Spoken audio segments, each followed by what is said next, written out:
Hey friend, it's Dastardly Dani. I picked up your distress signal. I see you drifting into deep space, but you're wide awake.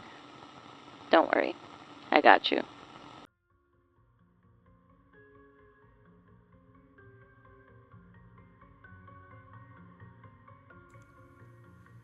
Hey guys, we're going to be picking up exactly where we left off with the Apollo Operations Handbook. Let's just dig right in. So we just ended on this page, so let's continue off to the docking tunnel. The docking tunnel in figure 1-11, which is right here to the left. You'll see the docking tunnel. The docking tunnel at the top of the center line of the ascent stage is 32 inches in diameter and 16 inches long. The lower end of the tunnel is welded to the upper deck structure, and the upper end is secured to the main beams and the outer deck. The tunnel is used for transfer of astronauts and equipment to the LM from the CM, and for transfer of the LM astronauts and equipment to the CM. This tunnel is compatible with its counterpart in the CM when it's docked configurations. It allows for astronaut transfer without exposure to space in a pressurized or unpressurized extravehicular mobility unit, or the EMU. The overhead hatch, which is in figure 1-12, the overhead hatch is directly above the ascent engine cover. On the x-axis, provisions for crew transfer through this hatch are based upon the head-first passage. Hand grips in the aft section of the docking tunnel aid in crew and equipment transfer. An off-center latch adjacent to the forward cabin by rotating the handle approximately 90 degrees counterclockwise. By turning the handle 90 degrees clockwise to open the hatch from the outside, the LM. The maximum torque of 35 inch-pounds is required to disengage the latching mechanisms to open the hatch. The hatch is secured closed by rotating the handle in the opposite direction. The hatch has preloaded clastomeric silicone compound seal mounted in ascent stage structure. When the latch is closed, the lip near the outer circumference of the hatch enters the seal, ensuring a pressure-tight contact. Normal cabin pressure forces the hatch lip into its seal. To open the hatch, the cabin must be depressurized through the cabin relief and dump valve. The latch is then unfastened. The aft equipment bay in figure 1-5. The aft equipment bay, aft of -C 27,000 bulkhead, is unpressurized. The main supporting structure of the bay consists of tubular truss members bolted to the aft side of the -C 2700 bulkhead.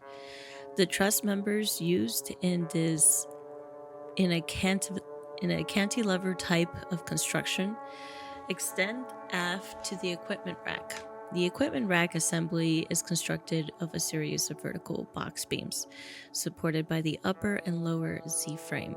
The beams have integral cold rails that transfer heat from the electrical equipment mounted on the equipment racks. The cold rails are mounted vertically in the structural frame, which is supported at its upper and lower edges by the truss members. A water glycol solution coolant flows through the cold rails. Alright, so this is figure 1-12 in regards to the overhead hatch. So it's kind of like a submarine from what I understand here. And the open position comes inward if I understand anything that I just read. The oxygen tanks and the two gaseous helium tanks are secured with supports and brackets to the truss members, the -C 27,000 bulkhead, and the equipment rack. Support mounts and brackets are secured to the aft side of the -C 27,000 bulkhead for valves, plumbing, wiring, ECS components, and propellant tanks that do not require pressurized environments. Thrust chamber assembly cluster supports in figure 1-5. Aluminum alloy tubular truss members for external mounting of the two forward thrust chambers assembly, or the TCA. Clusters are bolted to both sides of the front face assembly and to the crew compartment shell. The aluminum alloy tubular truss members for external mounting of the two aft TCA clusters are bolted to the upper and lower corners of the equipment rack assembly and to the negative Z 27,000 bulkhead.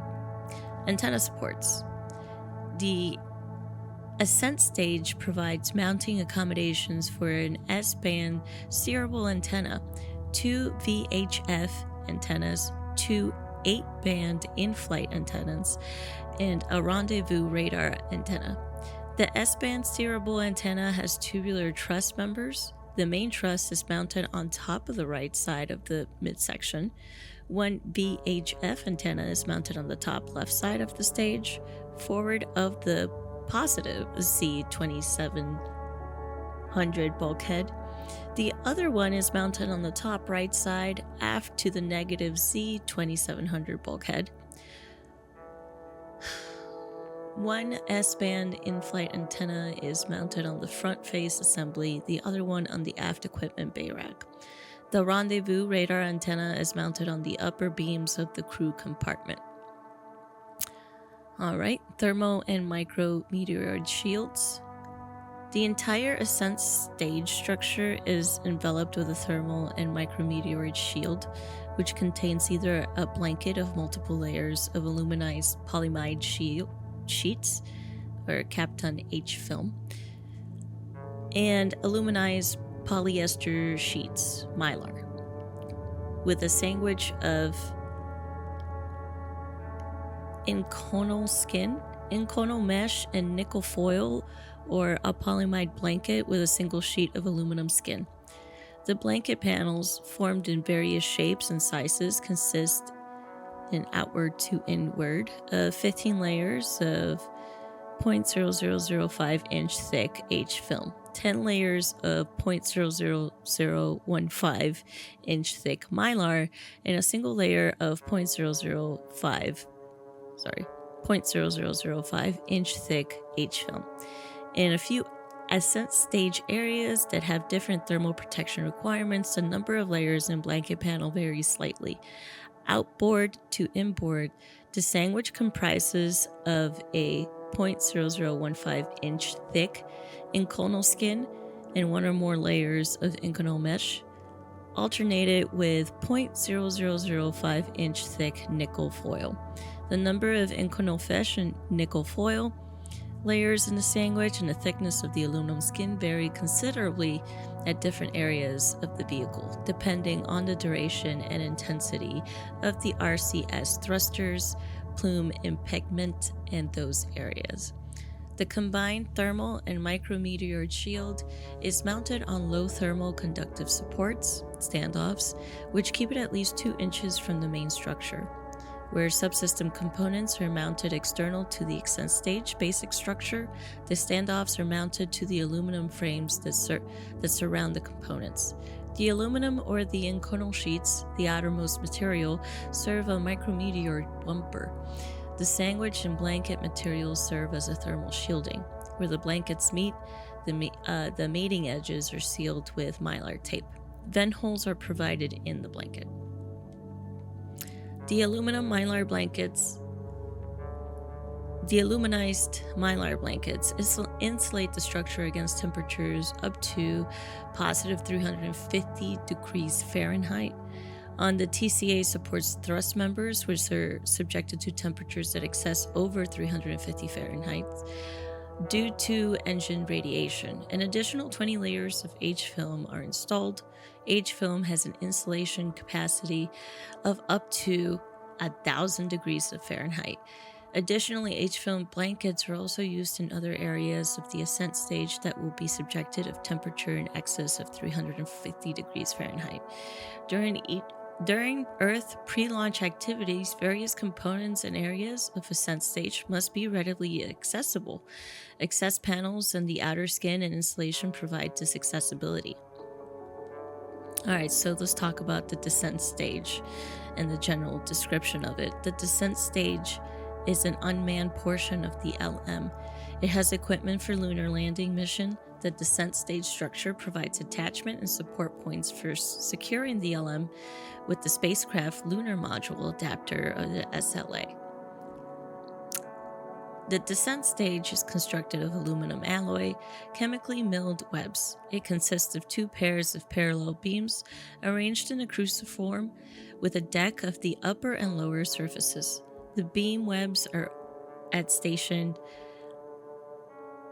positive Y 27,000 and negative Y 27,000, positive 27,000, and negative Z 27,000.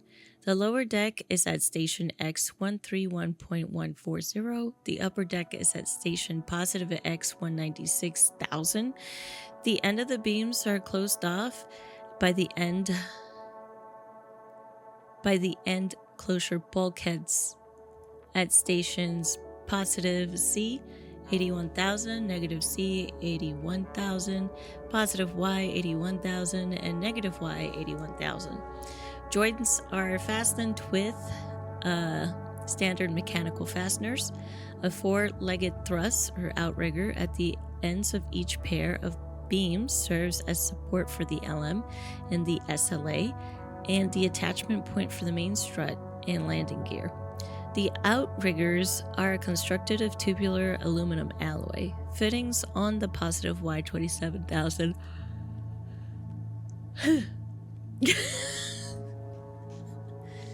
sorry, that was very genuine on my end. Where was I?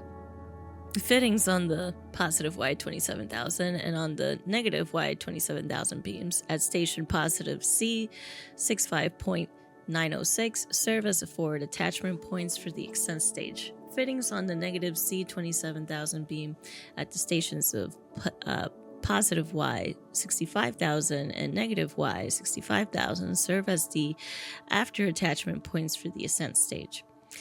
Compartments formed by the descent stage structure arrangement house equipment required by the LM subsystems. The center compartment houses the descent stage engine, which is supported by 8 tubular truss members, secured to the 4 corners of the compartment and by the engine gimbal ring. Oh my god. Just gonna take a quick water break because I don't know what's happening.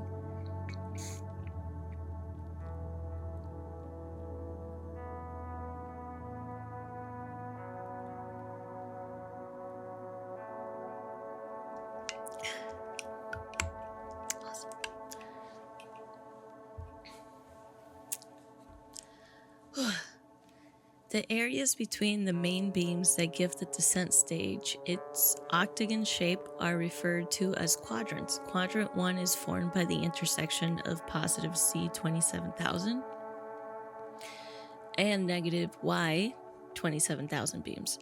Quadrant 2 by the negative C 27,000 and the negative Y 27,000 beams. Quadrant 3 by the negative C 27,000 and positive Y 27,000, and quadrant 4 is positive C 27,000 and positive Y 27,000 beams. Quadrant 1 houses an S-band erectable antenna, PLSS batteries, electrical power subsystems or EPS batteries, and an electrical control assembly or the ECA. Quadrant 2 houses an ECS water tank and an Apollo Lunar Surface Experiments package, or the ALSEP, a fuel cask for use of the ALSEP is mounted adjacent to the ALSEP, but outside of the quadrant thermal blanket and micrometeoroid shield. A landing radar antenna is supported externally on additional structures below the lower deck. Components for the landing radar are mounted on the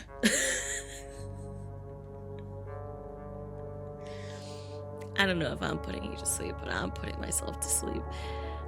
Are mounted on the negative Y 27,000 beam. Quadrant 3 houses supercritical helium and ambient helium tanks.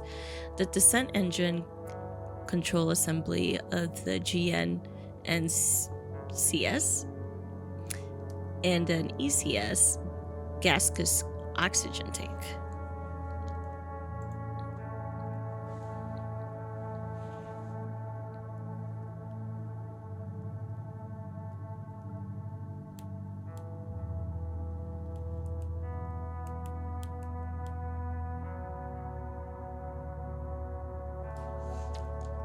Sorry about that.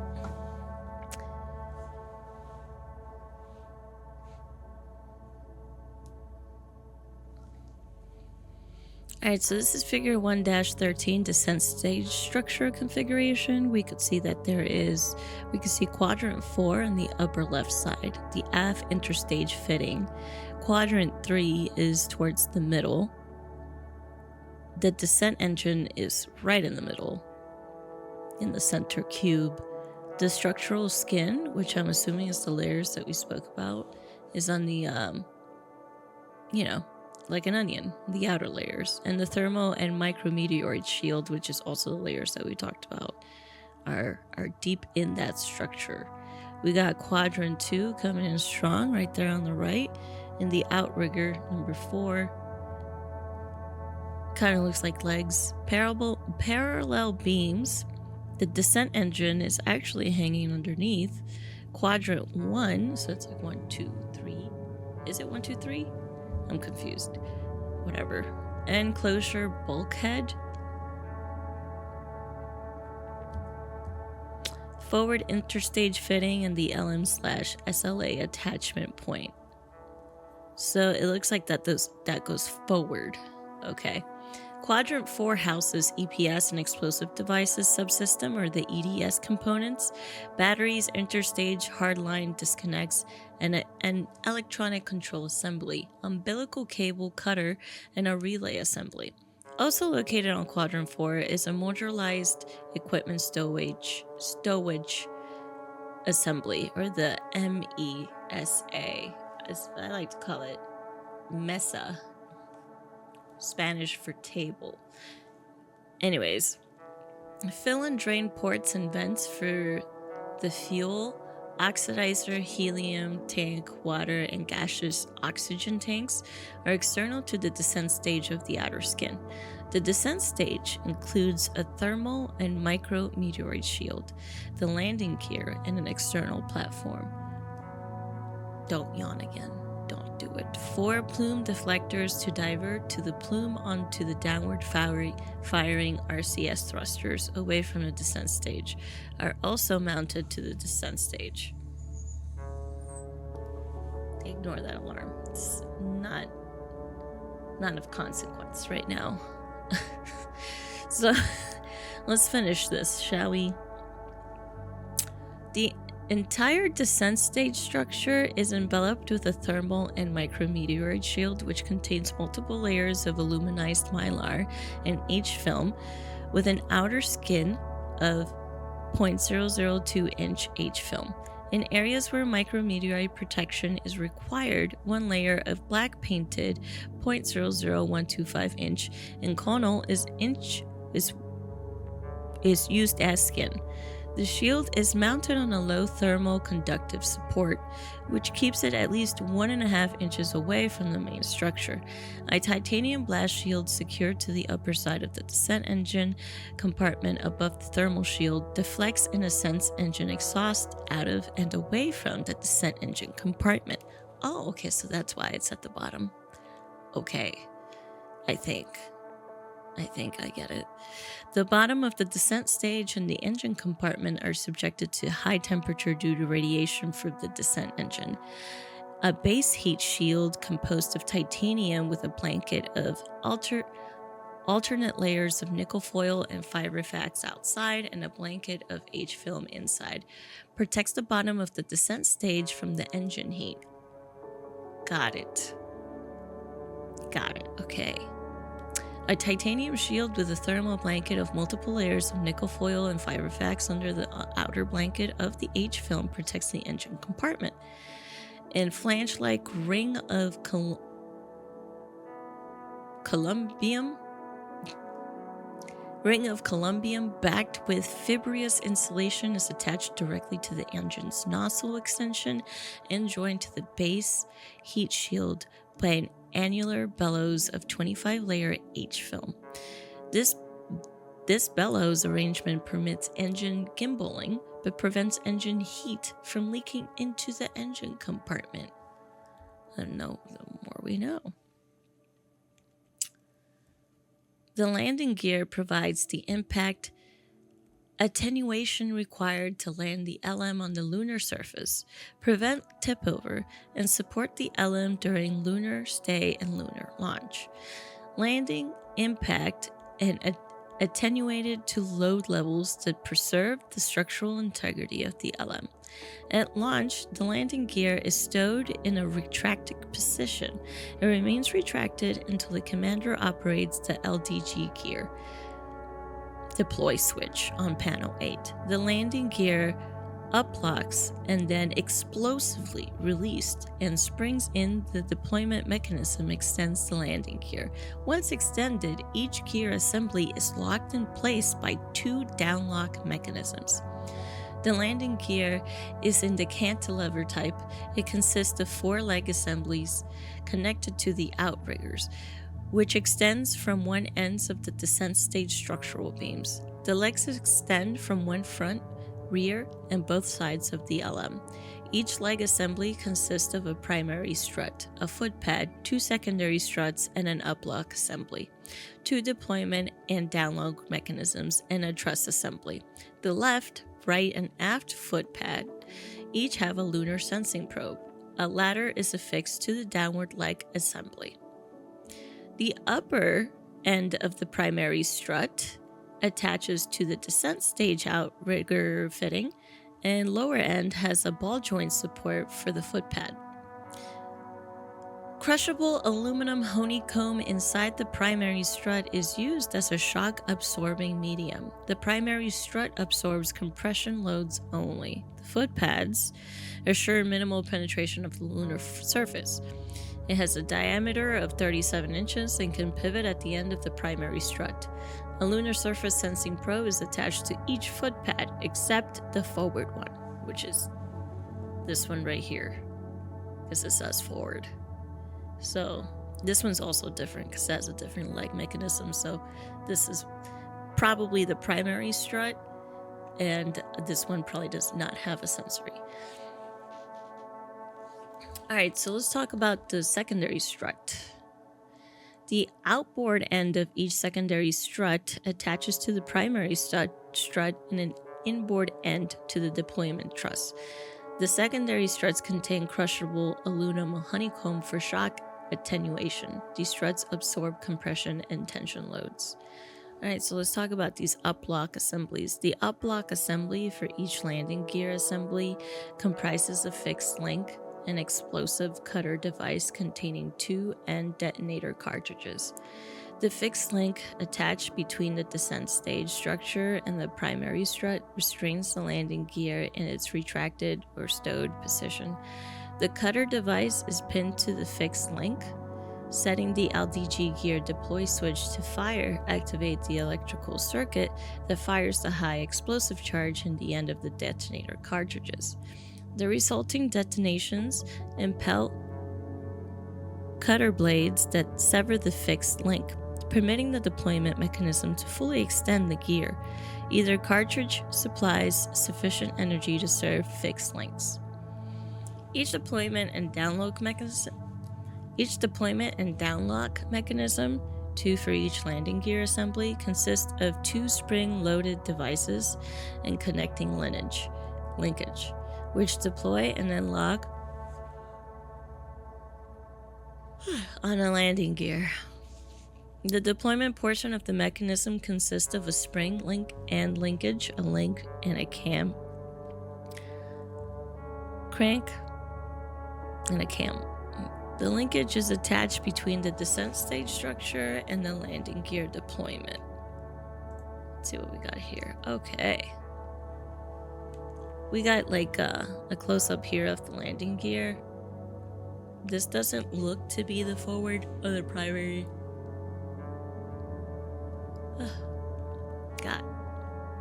What's going on? I'm so tired. Oh, I forgot to make this huge. That's already at full screen. Okay. Okay, figure 1-14 landing gear. Probe and gear stowed position. Okay, so then that's when it comes out. Deployment of the download mechanism. The side frame, secondary struts. Okay, so this is the primary strut right here. These are secondary struts. Okay, good to know. Here's the foot pad, and there's the probe. Got it. It's all coming together. One end of the spring is attached to the linkage. The other end is coiled around the roller attached to the descent stage structure. After op-locking, the assembly fixed link is severed. The spring coils up, pulling up on the linkage and indirectly on the deployment truss to fully deploy the landing gear. The downlock portion of each deployment and downlock mechanism consists of a spring-loaded latch, which an integral cam follower, attached to the descent stage structure, a latch roller,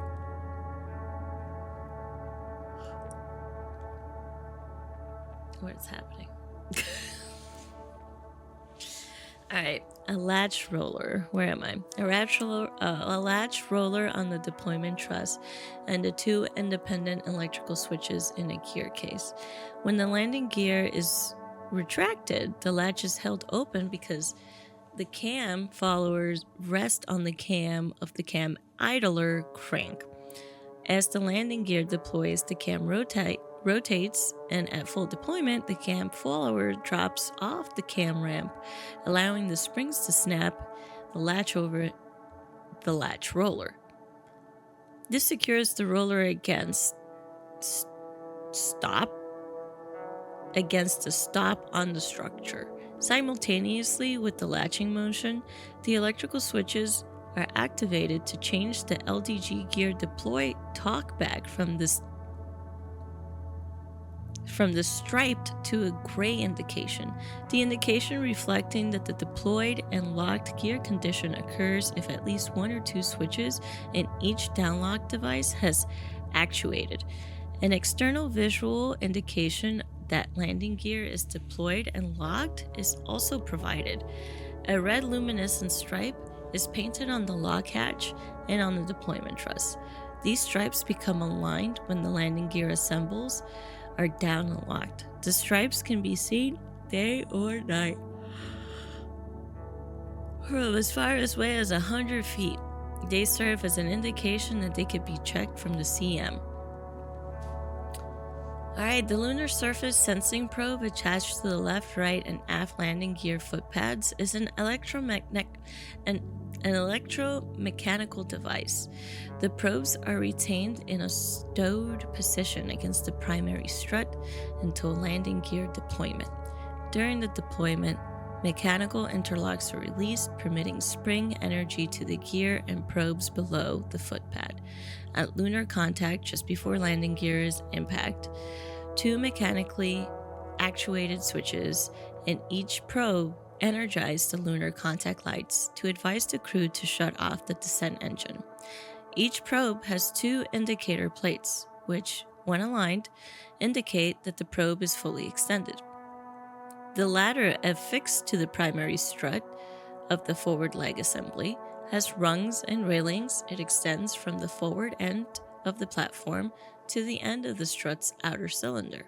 The latter is used to climb in or climb to and from the hatching during extravehicular activities on the lunar surface. The platform, or the external platform, on the LM centerline immediately below the forward hatch provides the astronauts with workspace for handling equipment and aids ingress to and egress from the LM. The platform is approximately 3 feet square. It is attached to the descent stage structure.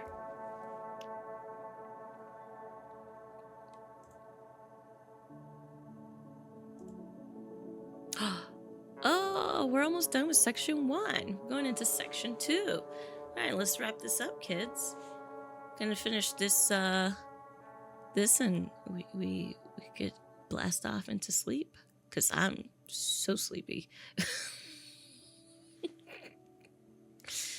Okay, at Earth launch, the LM within the SLA, which is connected to the SIV B booster, the SLA has an upper section and a lower section. The outriggers to which the landing gear is attached provide attachment points for securing the LM and the SLA. Fuck, I'm so sorry, guys. And the SLA lower section. Okay. The LM is mounted to the SLA support structure on adjustable spherical seats at the apex of the 4 outriggers. It is held in the place by a tension hold-down strap at each mounting point. Before the LM is removed, the upper section of the SLA is explosively separated into 4 segments. These segments, which are hinged to the lower section, fold back and are then forced away from the SLA by spring thrusters. The LM is explosively released from the lower section. God, that was loud. The LM-CSM interface. A ring at the top of the ascent stage provides a structural interface for joining the LM to the CSM. The ring, which is compatible with the clamping mechanism of the CM, provides structural continuity. The drogue portion of the docking mechanism is secured below the ring. The drogue is required during the docking operation to mate with the CM-mounted probe. See Figure 1-15 for orientation of the LM to the CSM. The crew transfer tunnel, or LM to CM interlock area, that's pretty cool, actually. It's the passageway created between the LM overhead hatch and the CM forward pressure hatch when the LM and the C3M are docked. The tunnel permits the intervehicular transfer of crew and equipment without exposure to space environment. The tunnel and the LM are pressurized from the CM. The 12 latches of the final docking latches are spaced equally about periphery of the CM docking ring. They're placed around and within the CM tunnel so that they do not interfere with the probe operation. When secured, the latches ensure structural continuity and pressurization between the LM and the CM, and seal the tunnel interface. An electrical umbilical in the LM portion of the tunnel is connected by an astronaut to the CM. This connection could be made without drogue removal. In the docking hatches, the LM has a single docking overhead hatch. The CSM is a single integral forward hatch. The LM overhead hatch is not removable. It is hinged to open 75 degrees into the cabin. The docking drogue. The drogue assembly is a conical structure with provisions for mounting in the LM portions of the crew transfer tunnel. The drogue may be removed from either end of the crew transfer tunnel and may be temporarily stowed in the CM or the LM during service propulsion systems, SPS, burns. One of the 3 tunnel mounts contain a locking mechanism to secure the installed drogue in the tunnel.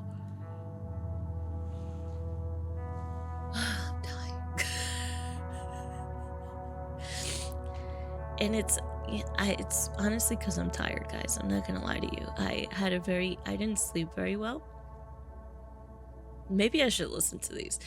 No, I didn't sleep well because I went to bed late, and then I woke up really early to have a nice little gym session with the girls, and I've been editing all day, and yeah, I'm a little tired.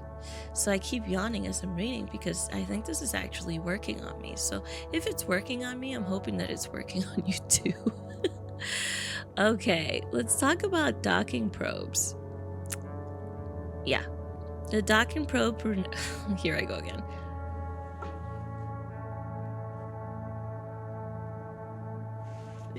I'm having a lot of yawns. Okay. The docking probe provides initial CM-LM coupling and attenuates impact energy imposed by vehicle contact. The docking probe assembly consists of a central body, probe head, capture latches, pitch arms, tension linkages, shock attenuators, a support structure, probe stowage mechanisms, probe extension mechanisms, probe retraction systems, an extension latch, a preload torque shaft, probe electrical umbilicals, and an electrical I almost had it. An electrical circuitry. The assembly may be folded and for removal and stowage from either end of the transfer tunnel. The probe head is self-centering. When it centers on the drogue, the 3 capture latches automatically engage the drogue socket. The capture latches can be released by a release handle on the CM side of the probe, or by depressing a probe head release button on the LM side, using special tools stowed on the right side stowage area inside of the cabin. Visual alignment aids are used for final alignments of the LM CSM before the probe head of the CM makes contact with the drogue. The LM plus Z-axis will align 50 degrees to 70 degrees from the CSM negative C-axis and 30 degrees from the CSM plus Y-axis.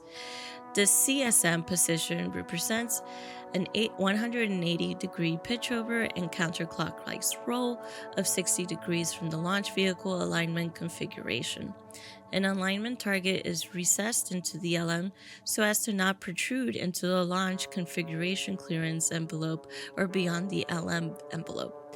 The target at approximately station configuration clearance envelope. I misread. The target and approximately stations and negative Y 46.300 and negative C 0.203 has a radioluminescent black standoff cross having green radioluminescent discs on it and a circular target base painted fluorescent white with black orientation indicators. The base is 17.68 inches in diameter. Cross members of the standoff cross will be aligned with the orientation indicators and is centered within the target circle when viewed in the intercept parallel to the x-axis and perpendicular to the y-axis and c-axis. The stowage provisions. The LM has provisions for stowing crew personal equipment. The equipment includes such items as docking drogue, navigational star charts, an orbital map, umbilicals, a low-micron antibacterial filter for attachments to the cabin relief and dump valve, a crewman's medical kit, a extravehicular visor assembly or EVVA for each astronaut, a special multipurpose wrench or tool B, spare batteries for the PLSS packs, and other items. For a detailed list of crew personal equipment, refer to paragraph 2.11. And just like that, we made it into section 2 of the Apollo Operations Handbook, Subsystems Data. Alright crew, that's all for tonight's readings. You made it through a section of the manual and hopefully into a peaceful orbit of dreams. Sleep well, and I'll see you on the next mission. And if you ever need me or just need more, just click on that next video. Alright? See you next time. Bye.